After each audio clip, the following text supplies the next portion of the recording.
అంటే తర్వాత వేరే వాళ్ళు ఎవరైనా ఇచ్చిన పర్లేదు కానీ YSRCP is too dangerous for state. Destruction చేస్తున్నారు. అపోజ్ చేయాలంటే అపోజ్ చేయొచ్చు, కానీ ప్రతి గవర్నమెంట్ తీసుకున్న డెసిషన్స్ అన్నింటినీ గవర్నమెంట్ ఈస్ కంటిన్యూస్ ప్రాసెస్.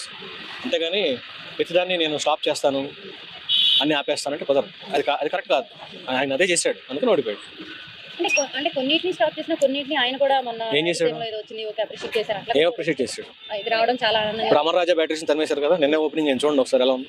ఎందుకు తరిమేశారు? ఎందుకు బ్యాడ్ ప్రాపగండా చేశారు? కంపెనీస్ మీద ఎవడన్నా బుద్ధి ఉన్నాడు ఎవడన్నా పడతాడా?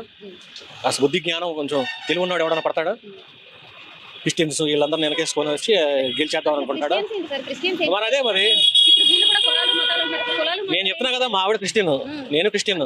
వినండి, నేను క్రిస్టియన్, మా ఆవిడ క్రిస్టియన్, కానీ మా ఆవిడ జగన్ ఫ్యాన్. ఏంటంటే ఎందుకు సమర్థిస్తున్నాం అంటే అదే రీజన్ లేదు, జస్ట్ రిలీజన్ అంతే.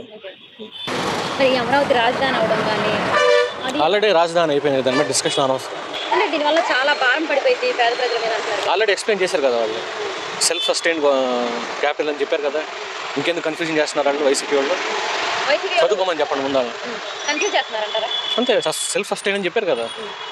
ల్యాండ్ బ్యాంక్ ఉంటుంది గవర్నమెంట్ దగ్గర, ఆ ల్యాండ్ బ్యాంక్ను అమ్ముకుంటే ఉన్న డబ్బులు తీరిపోతాయి. గవర్నమెంట్ బడ్జెట్లోంచి ఏమి తీట్లా, ఏంది ఇంకా అప్పులు, ఎందుకు జనాలు వీపీలు చేస్తున్నారు?